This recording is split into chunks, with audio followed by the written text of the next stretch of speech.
तमिलनाडु का कन्याकुमारी दक्षिण भारत के अंतिम छोर पर बसा हुआ है। इसके आगे विशाल हिंद महासागर है जो आगे जाकर बर्फीले अंटार्कटिका महाद्वीप को छूता है।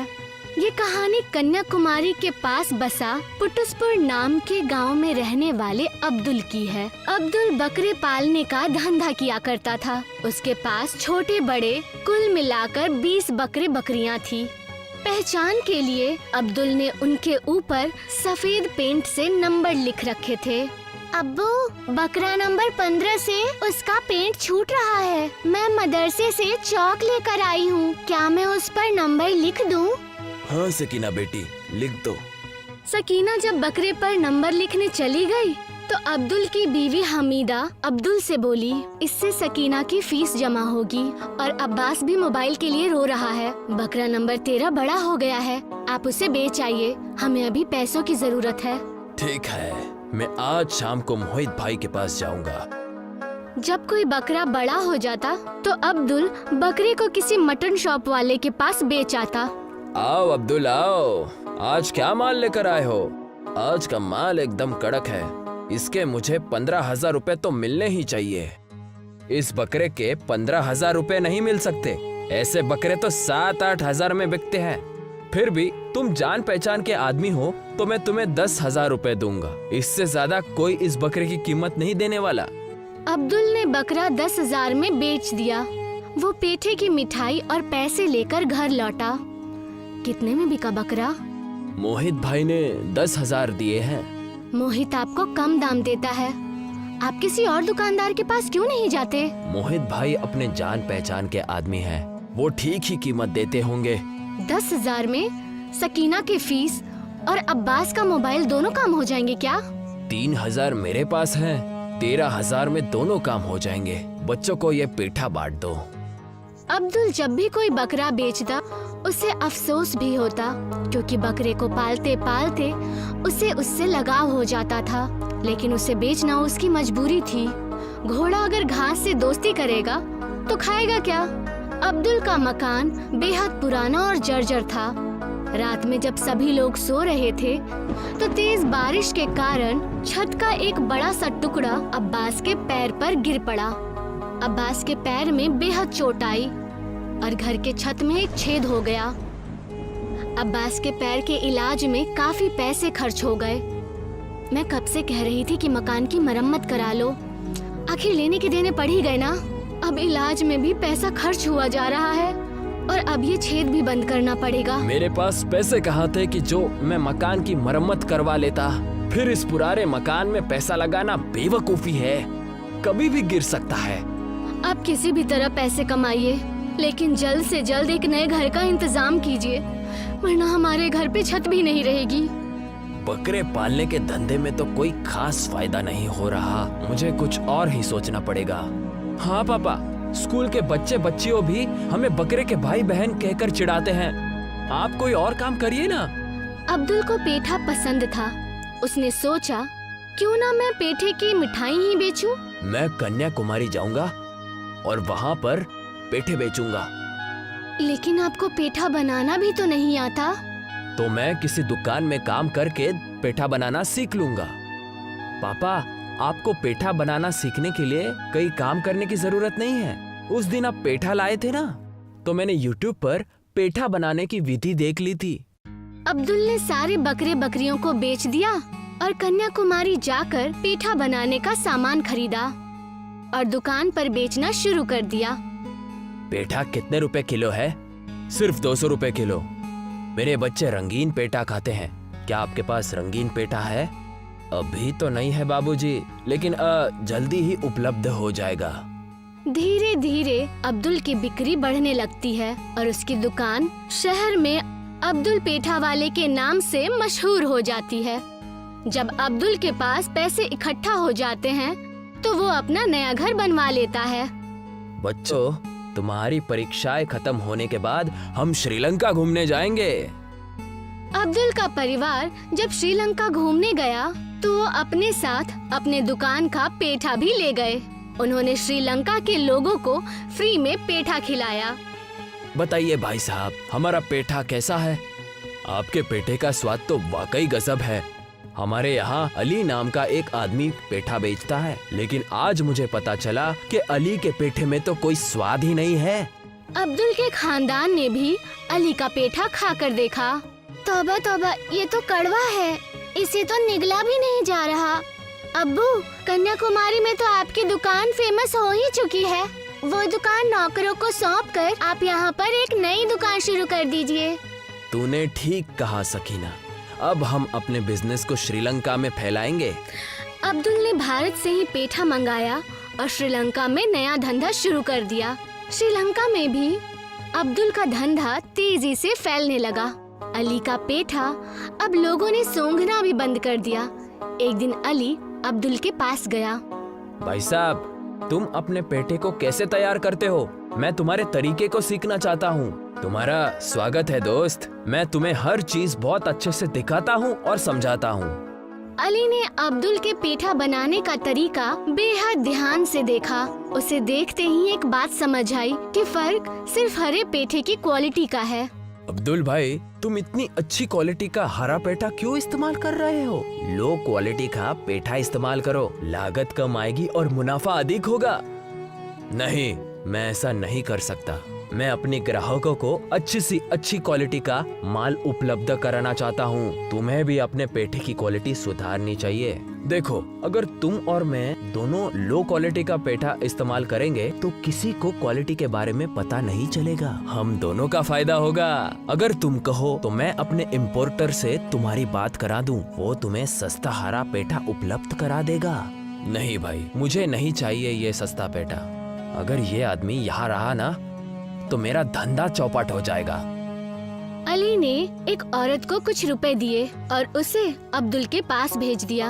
मेरे पास पैसे नहीं हैं, लेकिन मेरा मिठाई खाने का बेहद मन कर रहा है। क्या आप मुझे थोड़ा पेठा खिलाएंगे? हाँ बहन जी, आप जितना चाहे खा सकती है। अल्लाह के दुआ से आपके खाने से मेरे माल में कोई कमी नहीं होगी। आपकी आवाज तो पेठे की तरह मीठी है। आप मुझे बहन जी मत कहिए, मेरा नाम रसीली है। आप मुझे इसी नाम से बुलाइए ना। मैं आपसे अकेले में मुलाकात करना चाहती हूँ। क्या आपके पास वक्त है? अली का प्लान था कि रसीली अब्दुल को फंसा लेगी और उसे झूठे और अश्लील इल्जाम लगाकर उसे जेल भिजवा देगी। लेकिन अली की साजिश कामयाब नहीं हो पाई। अब्दुल ने रसीली की बातों से उसे जान लिया और कड़क आवाज में बोला, मैं एक शादीशुदा आदमी हूँ, इसीलिए मैं तुम्हें अकेले में नहीं मिल सकता। वहाँ किसी औरत की दाल नहीं गलने वाली, तुम कोई और साजिश करो। अली अपने जान पहचान के एक मंत्री के पास पहुँचा। मंत्री जी, एक अब्दुल नाम के आदमी ने मेरे नाक में दम करके रखा है। आप किसी तरह कानूनी अड़ंगा लगाकर उसे वापस तमिलनाडु भेज दीजिए। भारत सरकार से अच्छे रिश्ते रखना फिलहाल हमारी मजबूरी है। भारत सरकार हर तरह से हमारी मदद कर रही है। इस समय किसी भारतीय व्यापारी को कष्ट देना उचित नहीं होगा। तुम अपने स्तर पर कुछ उपाय कर लो। उनकी बात सुनकर अली गुस्सा हो गया और अपने घर चला गया। क्या हुआ? आजकल आप इतने परेशान क्यों रहते हैं? अब मेरे परेशानियों में तुम क्या करोगी? तुम्हें तो सिर्फ गहने और कपड़े चाहिए। गहने और अच्छे कपड़े चाहने में बुरा ही क्या है? लेकिन तुम अपनी परेशानी की वजह तो बताओ, हो सकता है मैं तुम्हारी कुछ मदद कर दूं। अली ने अपनी बीवी को सारा मसला कह सुनाया। मेरा भाई शाहरुख अंटार्कटिका की यात्रा पर जा रहा है। उस आदमी को जहाज में बिठाकर अंटार्कटिका में फिकवा दो। वहाँ बर्फ ही बर्फ है, वो ठिठुर कर वहीं खत्म हो जाएगा। अली का साला जिस दिन अंटार्कटिका जा रहा था, उससे एक दिन पहले अली ने कुछ नकाबपोश गुंडों के द्वारा अब्दुल को अगवा करवा लिया। अब्दुल के हाथ पैर बांधकर और आंखों पर पट्टी बांधकर उसे जहाज पर लिटा दिया। अली का साला अब्दुल को बर्फीले अंटार्कटिका महाद्वीप पर फेंक आया, जहां दूर दूर तक सिवाय बर्फ के और कुछ भी नहीं था। किसी तरह अब्दुल ने अपनी आंखों की पट्टी हटाई। ये मैं कहाँ आ गया हूँ? यहाँ तो बहुत ठंड है, बहुत भूख लग रही है। यहाँ तो कुछ खाने को भी नहीं मिल रहा। तभी अब्दुल को अपने पीछे से किसी के गुर्राने की आवाज आई। अब्दुल के पीछे एक सफेद भालू खड़ा था। भालू अब्दुल के पीछे पड़ गया और उसे यहाँ वहाँ दौड़ाने लगा। हे अल्लाह, अब ये आफत कहाँ से आ गई? अब्दुल अपनी जान बचाने के लिए ठंडे पानी में कूद गया। तब जाकर उस सफेद भालू ने उसकी जान बख्श दी। ये भालू कुछ तो खाता ही होगा। अगर मैं इसके पीछे पीछे जाऊं तो मुझे कुछ खाने के लिए मिल सकता है। अब्दुल भालू के पीछे पीछे गया। उसने देखा कि भालू एक दूसरे भालू के पास पहुंचा, जो जमीन पर जख्मी हालत में पड़ा हुआ था। उस भालू के पेट पर एक घाव था जिससे खून बह रहा था। मुझे उस भालू की मदद करनी चाहिए। अब्दुल घबराता हुआ उस जख्मी भालू के पास गया और अपने कुर्ते को निकालकर भालू के जख्म पर पट्टी बांध दी। अब अब्दुल के पास पहनने के लिए कुछ नहीं था। हे अल्लाह, मेरी मदद करो। तभी अब्दुल के सामने एक देवी प्रकट हुई। मैं बर्फ की देवी आइसनो हूँ और यहाँ के जीवों की हिफाजत करती हूँ। हर साल यहाँ पर शिकारी आते हैं और भालुओं का शिकार करते हैं। तुमने एक जख्मी भालू की मदद की है। मैं तुमसे बेहद खुश हूँ, इसीलिए मैं तुम्हें एक तोहफा देना चाहती हूँ। देवी ने अब्दुल को एक तिलस्मी छड़ी दी।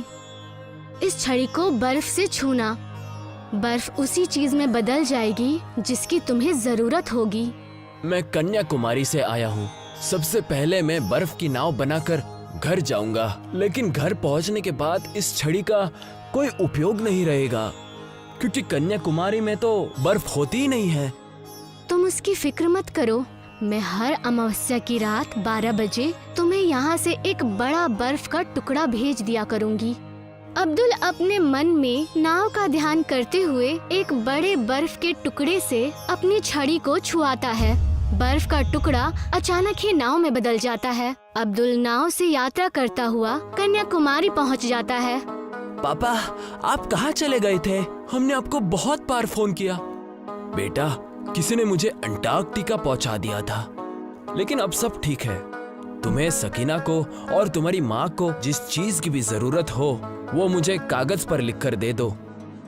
अमावस की रात को अब्दुल समुद्र के पास जाकर खड़ा हो गया।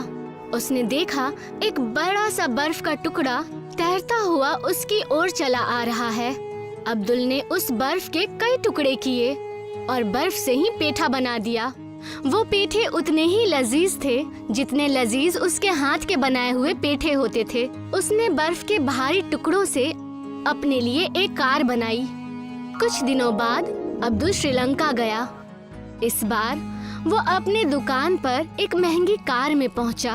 अली उसे देखकर हक्का बक्का रह गया। शाहरुख, क्या तुमने अब्दुल को अंटार्कटिका नहीं छोड़ा था? मैंने तो उसे वही छोड़ा था। तो फिर वो वापस कैसे लौट आया? मुझे क्या पता, बिना जहाज के समुंदर पार करके वो कैसे फिर से लौट कर आया। अब्दुल के पास अब पेठे की कोई कमी नहीं थी। वो बर्फ से जितना चाहे उतना पेठा तैयार कर सकता था और उसमें उसकी कोई लागत भी नहीं आती थी। और अब्दुल भाई कैसे हो? बढ़िया हूँ अली, तुम सुनाओ? मैं भी ठीक ही हूँ। आपके पेठे की क्वालिटी तो और भी शानदार हो गई, एकदम शीशे की तरह पारदर्शी, बिल्कुल बर्फ की तरह। तुमने ठीक पहचाना, मैं ये पेठा बर्फ से ही तैयार कर रहा हूँ। पेठा बर्फ से तैयार कर रहे हो? इसका क्या मतलब है? अब्दुल ने अली को बर्फ और जादुई छड़ी के बारे में बता दिया। तो अब्दुल भाई, वो छड़ी आप कुछ दिनों के लिए मुझे भी दे दीजिए, मैं भी बर्फ से पेठा तैयार कर लूंगा। मैं वो छड़ी तो तुम्हें नहीं दे सकता कि अगर तुमने वो छड़ी कहीं गुम कर दी तो मेरा बहुत नुकसान हो जाएगा। तुम एक काम करो, तुम अमावस्या की रात को कन्याकुमारी आ जाओ। मैं बर्फ से पेठा तैयार करूंगा और तुम्हें कम दामों में भेज दूंगा ताकि तुम्हारी भी रोजी रोटी चलती रहे। मैंने इसे अंटार्कटिका मरने के लिए भेजा, लेकिन ये तो वरदान लेकर वापस लौटा और ये मुझ पर ही दया कर रहा है। मैं अंटार्कटिका जाकर उस देवी से जादुई छड़ी लेकर आऊंगा। अली अपने साले शाहरुख के साथ अंटार्कटिका पहुंचा। शाहरुख, तुम तीर मारकर एक भालू को घायल कर देना। मैं उस भालू की मदद करूंगा और फिर देवी प्रसन्न होकर मुझे उपहार देगी। मैं भी अब्दुल की तरह अमीर हो जाऊंगा। शाहरुख ने भी एक भालू के पेट में तीर मारकर उसे जख्मी कर दिया। अली भालू के पास पहुंचा और भालू की मरहम पट्टी करने लगा। तभी बर्फ की देवी वहां पर प्रकट हुई। मैंने तुम्हारी बातें सुनी है, तुमने मेरा वरदान पाने के लिए जानबूझकर उस भालू को जख्मी किया है। तुम्हें उसकी सजा मिलेगी। देवी ने 4 भालू अली के पीछे लगा दिए। अली अपनी जान बचाने के लिए ठंडे पानी में कूद गया। अरे कोई मुझे यहाँ से बाहर निकालो, ये भालू मुझे निकलने नहीं दे रहे। मुझे माफ कर दो देवी, मुझे यहाँ से बाहर निकालो, मुझे घर जाना है। इस तरह अली को अपने कर्मों की सजा मिली। कोल्हापुर के एक शहर में संवाद अपनी बीवी और बच्चों के साथ रहता था। कोल्हापुर में सूखा और गर्मी होने की वजह से लोग ज्यादातर अपने घरों में रहते थे। बेहद गर्मी है, लग रहा है जहन्नुम में हूँ। क्या आप भी हमेशा गलत और बहकी बहकी बातें करते रहते हो? कुछ ही दिनों की बात है, सब कुछ ठीक हो जाएगा। ये तुम पिछले 1 महीने से कह रही हो। आज खाना खा लो, कल तो हमें खाना भी नहीं मिलने वाला। काश दूसरे गांव और कस्बों की तरह हम भी खुश होते। दूसरे गांव के मर्द हमेशा काम और मेहनत करते हैं, यूं ही नहीं घर में बैठे बैठे रोटियां तोड़ते रहते हैं। तुम हमेशा मुझे ताने मारकर ही खुश रहो, ये नहीं कि कभी मेरी थोड़ी तारीफ कर दे। तारीफ करने लायक कोई काम भी तो कर लो। संवाद अपनी बेगम भाग्या से बहस करके घर के बाहर चला जाता है। चलो संवाद भैया, यहाँ क्या कर रहे हो तुम बड़े ढीले हो। तुम हमेशा गांव में सब कुछ होने के बाद ही आते हो। हुआ क्या, पहले ये बताओ, ज्यादा मुंह ना चलाओ। वहाँ देखो, शेरू शहर से बर्फ लेकर आया है और गांव वालों को मुफ्त में खिला रहा है। जाओ जाओ, थोड़ी सी बर्फी ले लो और अपनी बीवी को जाकर दे देना। कम से कम तुम्हारे बर्फ से वो थोड़ी खुश तो हो जाएगी, क्योंकि गजरा तो तुम देने वाले नहीं हो। संवाद ये खबर सुनते ही शेरू के पास दौड़ पड़ा और उससे पूछने लगा, अरे शेरू भाई, ये इतनी सारी बर्फ तुम कहाँ से ला रहे हो? बड़ा अच्छा लग रहा है, तुम्हें गांव वालों की मदद करता देख। ज्यादा मस्का मत मारो और बर्फ ले जाओ, मैं तुमसे कोई पैसे नहीं लेने वाला। नहीं, मुझे बस इतना बताओ, ये बर्फ तुम ला कहाँ से रहे हो? मैं फिर से तुमसे कह रहा हूँ, आम खाओ ना, गुठलियाँ क्यों गिन रहे हो? उस वक्त तो संवाद सुकून से अपने घर चला जाता है और अपनी बेगम भाग्या के साथ बड़े मजे से बर्फ को पानी में मिलाकर पीता है। शेरू कितना अच्छा और भला आदमी है, लोगों को बर्फ देकर उनकी प्यास बुझा रहा है, वरना इस गर्मी में हमारा क्या हाल होता पता नहीं। इसके पहले तो तुम कह रही थी कि गर्मी कुछ ही दिनों में खत्म हो जाएगी। तुम्हारा मन भी बर्फ की तरह यहाँ वहाँ डोलता रहता है। दूसरे दिन संवाद शेरू का पीछा करने लगता है और उसके साथ उस बर्फ वाली जगह पर जाता है। वहाँ जाकर देखता है किसी अजनबी आदमी से बातें कर रहा है। सुनो, कुछ दिन और बर्फ दे दो, मैं तुमसे गुजारिश करता हूँ, इससे मेरे कस्बे में मेरी इज्जत बढ़ जाएगी, जिससे मैं गाँव का सरपंच बन जाऊंगा।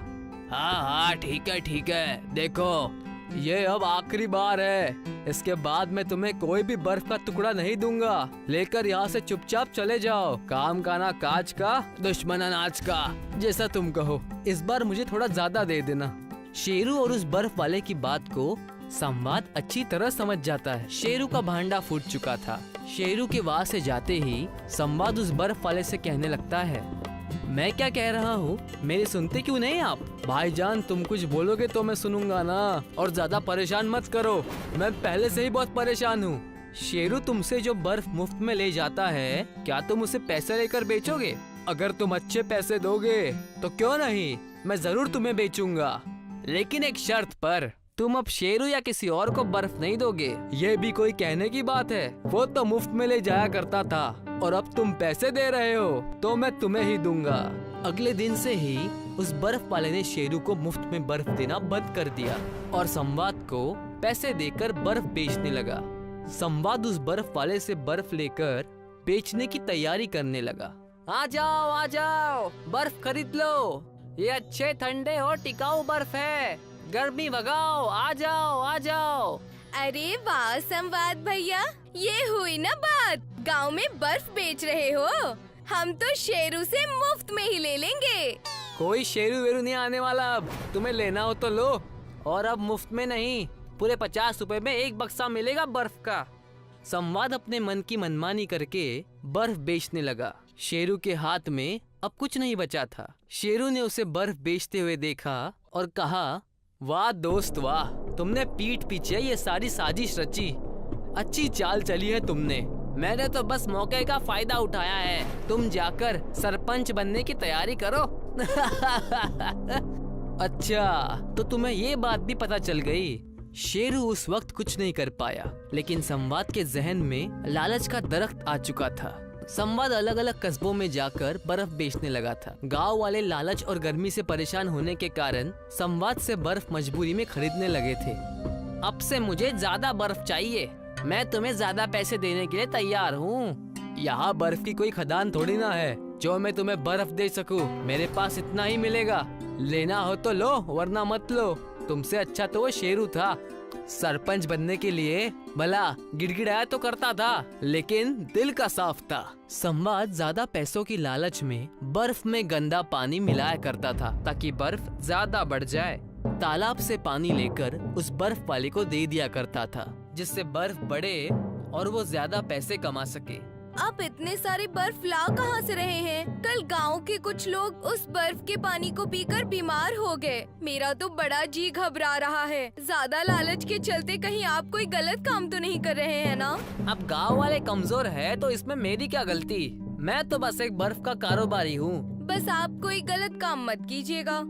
लेकिन संवाद किसी की भी नहीं सुनता। तालाब के पानी से बर्फ जमा कर वो गांव वालों को बेचा करता, जिस वजह से आधे से ज्यादा गांव बीमारी की चपेट में आ गए। लोगों को बुखार और बाकी कई बीमारियां होने लगी। ये सब बैठकर यमराज और चित्रगुप्त देख रहे थे। आजकल कोल्हापुर में ज्यादा ही बर्फबारी हो रही है महाराज। तनिक इस संवाद की आयु का पता लगाओ। अभी तो उसके जीवन के पूरे 40 साल बचे हैं महाराज। हम आयु के विरुद्ध तो नहीं जा सकते। हमें पिछली बार की तरह पृथ्वी पर जाना ही होगा और उसे सबक सिखाना होगा। तो क्यों ना हम भी इस बार बर्फ का व्यापार कराएं? क्या करते हैं आप? जैसे लोहा लोहे को काटता है, बर्फ बर्फ को काटेगा। तुम बस मेरा खेल देखते जाओ और एक व्यापारी का भेष धारण कर लो। यमराज और चित्रगुप्त कोल्हापुर गांव में भेष बदलकर एक बड़े कारोबारी का भेष बनाकर चले जाते हैं। हमें करना क्या है महाराज? हम यहाँ एक बड़ा सा बर्फ का पहाड़ बना देंगे। लालच के जाल में फंसकर वहाँ संवाद जरूर जाएगा। यमराज ने अपने बेमिसाल ताकत से एक बड़ा सा बर्फ का पहाड़ बना दिया। पूरे गांव वाले बर्फ का पहाड़ देखकर हैरान रह गए। उनमें मौका देखकर संवाद वहाँ भी पहुँच गया। लगता है उस बर्फ वाले ने ये मेरे लिए लाया है। वो भी तंग आ गया होगा मुझसे। लेकिन मुझे क्या, मैं तो बर्फ बेचूंगा। संवाद उस बर्फ के पहाड़ को देखकर वहाँ चला जाता है और कहता है, ये बर्फ का पहाड़ कहाँ से आया? तब यमराज और चित्रगुप्त वहाँ आ गए और चित्रगुप्त ने कहा, अरे तुम उसकी फिक्र क्यों कर रहे हो? ये बर्फ तुम्हारे लिए ही लाई गई है, जाओ जाकर ले लो। हमें उन्हीं बर्फ वाले ने तो भेजा है आपके पास। ये बर्फ आपके लिए तोहफा है। आप इतना अच्छा काम जो कर रहे हैं, वो भी इतनी गर्मी में लोगों को बर्फ पहुंचा रहे हैं, ये तो बड़ा ही पुण्य का काम है। अरे ये बात तो मुझे भी पता है। जब भी कोई मेरी तारीफ करता है मुझे बहुत शर्म आती है। संवाद ने आओ देखा ना ताओ और उस बर्फ के पहाड़ में बर्फ लेने की लालच में चला गया। जैसे ही बर्फ के पहाड़ के पास वो पहुंचा, यमराज ने अपने ताकत से उसे बर्फ के एक बड़ी सी कारावास यानी कि बर्फ की जेल में कैदी बना लिया। ये क्या हो गया? मैं बर्फ की जेल में कैसे आ गया? मुझे ठंड लग रही है, मुझे यहाँ से निकालो। संवाद को बर्फ की जेल में देख शेरू और उसकी पत्नी भाग्या हैरान रह गए। तब शेरू ने कहा, कौन हो तुम लोग और मेरे गांव वाले को क्यों परेशान कर रहे हो? छोड़ दो मेरे पति को।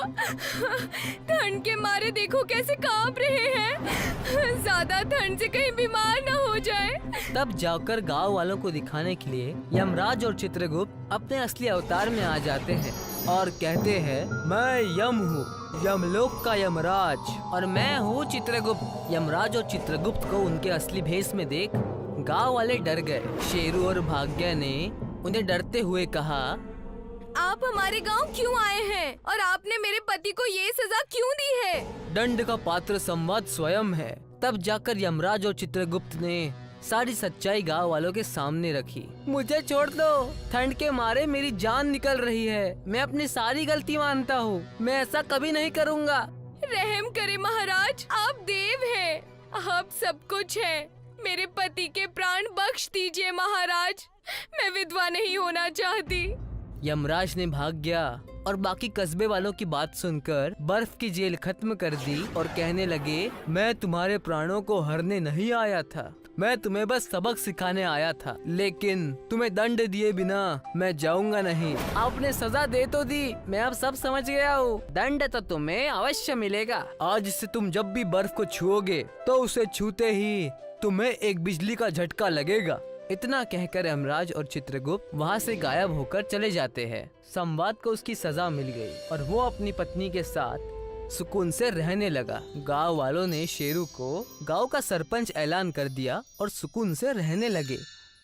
दिवाकर एक गरीब किसान है जो फल और सब्जियां उगाकर अपना खानदान पालता है।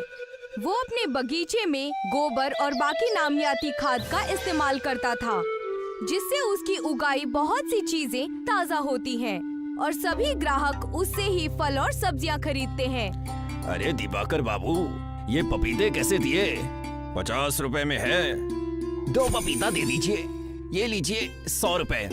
दिवाकर के पास ग्राहकों की कमी नहीं है, पर उसी के बगल में ठेला लगाए बैठे भैरव के पास दिन में 1-2 ग्राहक ही आते हैं, क्योंकि भैरव फल और सब्जियां उगाने के लिए रासायनिक खाद का इस्तेमाल करता है, जिससे उसकी उगाई चीजें अच्छी नहीं होती और उसकी आमदनी भी कम होती है और इसी वजह से वो दिवाकर से जलता है। इसका जल्द ही कुछ करना पड़ेगा, नहीं तो ये मेरा पूरा कारोबार चौपट कर देगा। भैरव कुछ सोचने लगता है। बहुत सोचने के बाद भैरव के दिमाग में एक आइडिया आता है। वो दिवाकर को फंसाने की साजिश करता है। सुनो दिवाकर भाई, तुम्हें पता है सरकार ने किसानों को सरकारी बीज देने की बात कही है। अरे ये तुमने बहुत अच्छी खबर सुनाई है। अच्छे बीज मिलेंगे तो हम लोग और भी अच्छे से फल और सब्जियां उगा सकते हैं। तो देर किस बात की है? चलो मैं बीज लेने जा रहा हूँ, तुम भी मेरे साथ चलो। भैरव अपने साथ दिवाकर को ले जाता है और उसे एक सरकारी बीज भंडार से बीज के कुछ पैकेट्स देता है। बीज लेने के बाद दिवाकर वहाँ से चला जाता है और भैरव अपनी चाल चलता है। वो अखबार में खबर छपवाता है कि सरकारी बीज भंडार से एक आदमी ने बीज चोरी किए हैं। भैरव उस अखबार को लेकर दिवाकर के पास पहुँचता है। देखो दिवाकर भाई, किसी ने सरकारी बीज भंडार से बीज चोरी किए हैं और तुम्हारे पास भी कुछ पैकेट बीज के हैं, इसीलिए पुलिस तुम्हें भी पकड़ सकती है। पर ये बीज के पैकेट तो तुमने मुझे दिए हैं ना? हाँ मैंने दिए थे, पर ये बात पुलिस को थोड़ी पता है कि किसको बीज मिले हैं और किसने चोरी किए हैं। तो अब मैं क्या करूं? जब तक ये मामला शांत नहीं हो जाता तुम यहाँ से कहीं दूर चले जाओ। पर मैं जाऊं कहाँ? मैं तुम्हें ले चलता हूँ। भैरव दिवाकर को लेकर दूर एक घने जंगल में जाता है, जहाँ पर अंग्रेजों के जमाने का जेल बना होता है। तुम कुछ दिन इसी जेल के अंदर छुपे रहो, मैं बाद में तुम्हें वापस बुला लूंगा। तुम्हारा बहुत बहुत धन्यवाद भाई, तुमने मुझे उस बेमतलब की आफत से बचा लिया। भैरव वहाँ से वापस आ जाता है और दिवाकर जेल के अंदर एक तहखाने में छिपकर रहने लगता है। अच्छा हुआ जो दिवाकर का बच्चा यहाँ से चला गया। अब लोगों के पास मेरी फल सब्जियाँ खरीदने के अलावा कोई दूसरा रास्ता नहीं होगा। और भैरव महंगे दाम पर फल और सब्जियाँ बेचने लगता है। भाई साहब, आलू कितने रुपए किलो है? 100 रुपए किलो। पर ये तो बहुत ज्यादा महंगा है। मैं तो ऐसे ही बेचूंगा, नहीं लेना है तो जाकर शहर से खरीद कर लाओ। ग्राहक को मजबूरी में भैरव से सब्जियां खरीदनी पड़ती हैं। दिवाकर के न होने का भैरव पूरी तरह से फायदा उठाने लगता है। इसी बीच कुछ चोर शहर के एक बड़ी सी सुनार की दुकान से सोना चुराकर शहर से दूर जंगल की ओर आते हैं। जंगल में चलते हुए उन्हें ये पुरानी जेल दिखती है। सभी आकर इस जेल के पास खड़े हो जाते हैं। इस सोने को छुपाए कैसे? कुछ तो नया उपाय ढूंढना पड़ेगा। अगर पुलिस ने पकड़ लिया तो समझ लो जेल में चक्की पीसने पड़ेगी। क्यों ना हम इस सोने को गलाकर ईंट बनाए और इसे जेल के बाहर से लगा दे, इससे पुलिस को कोई सबूत भी नहीं मिलेगा। हाँ ये तो बहुत अच्छा सुझाव है। वैसे तुम चोर हो, पर तुम्हारा दिमाग तो पुलिस से भी तेज है। सभी चोर शहर से चुराए हुए सोने को आग से पिघलाते हैं और उनसे ईंट बनाने लगते हैं। चोर सोने से बनाई हुई ईंटों को जेल के बाहर से लगा देते हैं, जिससे पूरी जेल सोने की बन जाती है और चमकने लगती है। ये हुई ना बात, देखो हमने अंग्रेजों की इस जेल को सोने की जेल में बदल दिया है। अब पुलिस तो क्या, सीबीआई वाले भी हमको पकड़ नहीं सकते। चलो यहाँ से चलते हैं, शहर में जाकर मजे करते हैं। सभी चोर खुशी खुशी शहर के लिए निकल जाते हैं। दूसरी ओर कुछ दिन बीत जाने के बाद भैरव दिवाकर को देखने के लिए जंगल में आता है। वो जेल के अंदर जाता है और जोर से आवाज लगाता है, बाहर आ जाओ दिवाकर भाई, मैं भैरव हूँ। भैरव की आवाज सुनकर दिवाकर जेल के तय खाने से बाहर आता है। अच्छा किया भाई, जो तुम मुझसे मिलने आ गए, नहीं तो मैं यहाँ पर घुट घुट कर मर ही जाता। भैरव दिवाकर को देखता है और अपने मन में सोचता है, तू मर जाएगा तो मेरा तो फायदा ही फायदा होगा। भैरव के मन में दिवाकर को धोखा देने का ख्याल आता है। वो दिवाकर से कहता है, अरे भाई, क्यों मरने की बात कर रहे हो? अगर तुम्हारा दम घुट रहा है तो चलो, मैं तुम्हें नदी के पास ले चलता हूँ। वहाँ पर कुछ देर ताज़ी हवा पर बैठते हैं, और वैसे भी तुमसे कुछ बात करनी है। दिवाकर और भैरव जैसे ही जाने के लिए मुड़ते हैं, तभी वहाँ से एक सोने की ईंट नीचे गिर जाती है, जिसकी आवाज सुनकर ये दोनों रुक जाते हैं। भैरव देखता है कि ईंट बहुत चमकदार है। वो पास जाता है और ईंट को उठाता है। ये तो सोने की ईंट है। भैरव जेल की ओर नजर घुमाता है तो देखता है पूरी जेल सोने के ईंटों से बनी है। ये देखकर भैरव बेहद खुश हो जाता है। उसको खुश होता हुआ देख दिवाकर उससे पूछता है, क्या हुआ भाई, तुम बहुत खुश नजर आ रहे हो? भैरव ईंट को पीछे छुपाते हुए हड़बड़ी में कहता है, कुछ नहीं, तुम जाओ यहाँ से। आपने तो कहा कि हम दोनों नदी के किनारे ताज़ी हवा में जाएंगे, और आप मुझसे कुछ बात करना चाहते हो। मैं ये कह रहा था कि पुलिस ने उस चोर को पकड़ लिया है, जिसने बीज भंडार में सरकारी बीज चुराया था। अब तुम्हें कोई खतरा नहीं है, जाओ, तुम अपने घर जा सकते हो। ये तो तुमने दिल खुश करने वाली खबर सुना दी। चलो घर चलते हैं। नहीं, मुझे थोड़ा काम है, तुम चलो, मैं बाद में आता हूँ। ठीक है, तुम अपना काम खत्म करके आओ, मैं जा रहा हूँ। दिवाकर खुशी खुशी अपने घर के लिए निकल जाता है। दूसरी ओर सोने के ईंटों से बने जेल को देखकर भैरव खुशी से पागल हो जाता है। मेरी तो लॉटरी लग गई। कहाँ 50 रुपए की सब्जियां बेचनी पड़ती थी, और अब करोड़ों का सोना मेरे हाथ लग गया है। भैरव जेल की दीवारों पर लगी सोने के ईंटों को निकालने लगता है और पास में पड़े एक थैले में सोने के ईंट भरने लगता है। तभी शहर से सारे चोर वापस आ जाते हैं। अच्छा बेटा, हमने ये सोना तुम्हारे लिए चुराया है। कौन हो तुम? हमारा सामान चुराते हो और हमसे ही पूछते हो कौन हो तुम? ये सोना मेरा है, इसे पहले मैंने ही देखा है। पर इसे यहाँ तो हम लेकर आए हैं ना। भैरव चोरों की बातों को अनसुनी करके सोने के ईंटों को थैले में भरने लगता है। लगता है ये ऐसे नहीं मानेगा, चलो उसके हाथ पैर तोड़ते हैं। तीनों चोर मिलकर भैरव को मारने लगते हैं। ये सभी लड़ाई कर ही रहे होते हैं कि तभी कुछ पुलिस वाले जो कि इस जंगल के पास से गुजर रहे थे, वो इन्हें देख लेते हैं। वो देखो, वहाँ पर कुछ लोग लड़ाई कर रहे हैं। चलो जल्दी चलो। इंस्पेक्टर सोने की जेल के पास आ जाता है। बाप रे, इतना सारा सोना! ये सोना हमारा है, हमने इसे शहर से चुराया है। अच्छा, तो शहर में जो सोने की चोरी हुई है तो वो तुमने चुराया है। हवलदार, इन सबको गिरफ्तार कर लो। इंस्पेक्टर साहब, मैं चोर नहीं हूँ। अगर चोर नहीं हो तो ये सोना थैले में भरकर कहाँ ले जा रहे थे? इंस्पेक्टर सभी चोरों को और भैरव को जेल में बंद कर देता है और सारा सोना ले जाकर शहर में उस सोनार को वापस कर देता है जिसकी दुकान से ये सोना चोरी हुआ होता है। दूसरी तरफ दिवाकर मेहनत करके अपने